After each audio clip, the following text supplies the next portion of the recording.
Hey, what's going on, everybody? This is Tyrone back with Tech Life. And Ookla released their latest findings on average download speeds and consistency in video and gaming and everything in between. They just released those findings for the first half of 2024. That lets me know Root Metrics is also going to drop their findings in the coming days.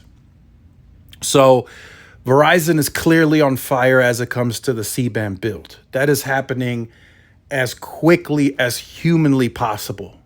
And I can't stress that enough, right? Because some people are out there saying, well, Verizon should be even quicker. I want it in my area. There's only so much you can do in a single calendar year as humanly possible, right? That's the there's only so much that you can do, and there's only really so much money to go around, right? Well, anyway, the fastest mobile network is still today T-Mobile, and then AT&T, and then Verizon for the first half, right?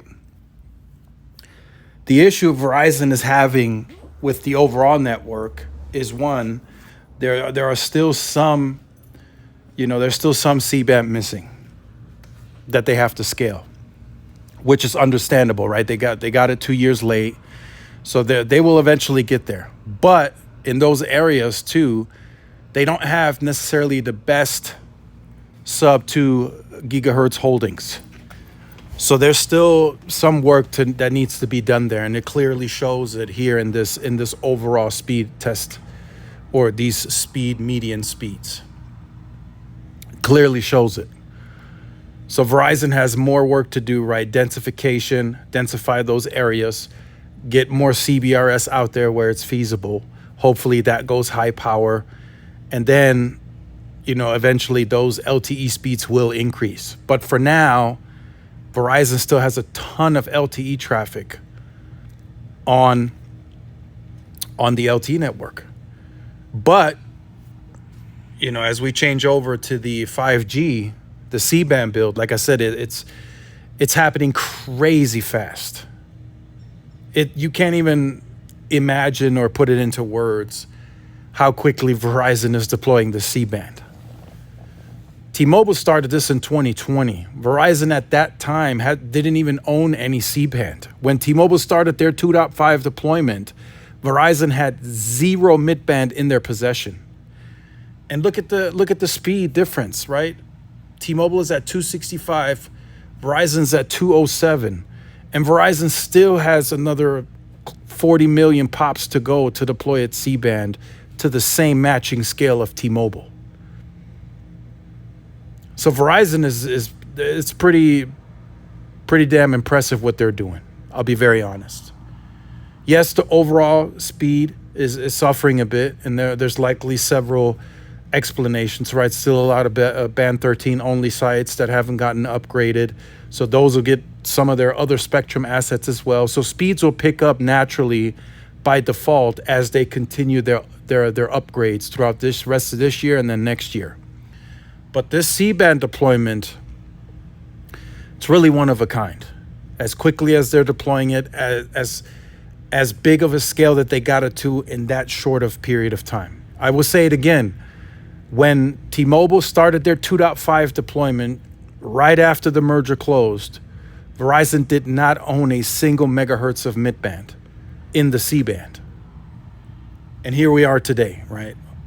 207. That shows that Verizon was very serious with the initial deployment, right? They spent more money, they accelerated that build, and now they're still spending technically more, even though they reduced CapEx, but they're not investing into the MCI1 fiber, and some of the other stuff is also slowing down. So they're focusing more of the resources onto the C-band. And it shows in the numbers, and they're scaling it very quickly.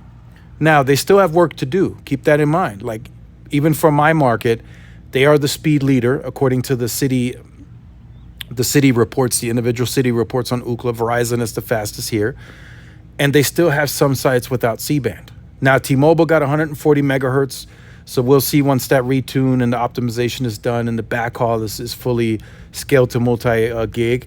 We'll see how T-Mobile fares at that point. But for now, Verizon is the fastest here, and that's starting to happen in several other markets. Now it comes down to scale, I feel. Once T-Mobile, peaked at their 300 million pops, I don't know if they'll go to 310, 320. I'll leave that up for them to discuss. But once Verizon gets to 300 million pops and they potentially peak with the mid-band scale, then we will have more of a comparison on where everyone will be on the speed and everything else. And then AT&T will come up the rear end. And the fact that AT&T is so far behind on 5G, but they're a little bit better than Verizon, shows you that AT&T scaled their modernizations at broader scale, right, with FirstNet. And they do have a better holdings when it comes to sub 2 gigahertz, right? They got more AWS, more PCS out there, more low band, and it shows, and more upgraded sites. So that definitely shows. But then you can see in this second chart, they're behind on the mid-band scale, and it shows on the speed. So yes, AT&T is still going to scale more C-band DoD this year and next year, but you can clearly see that AT&T is behind on the mid-band game, and it clearly shows in the numbers. So Verizon's on fire.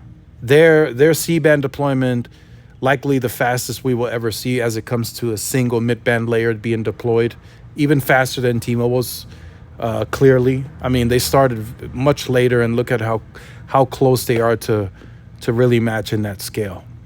So let me know your thoughts in the comments. Like, share, subscribe if you're new. Follow my social media outlets. This is Tyrone with Tech Live. See y'all in the next one. Peace.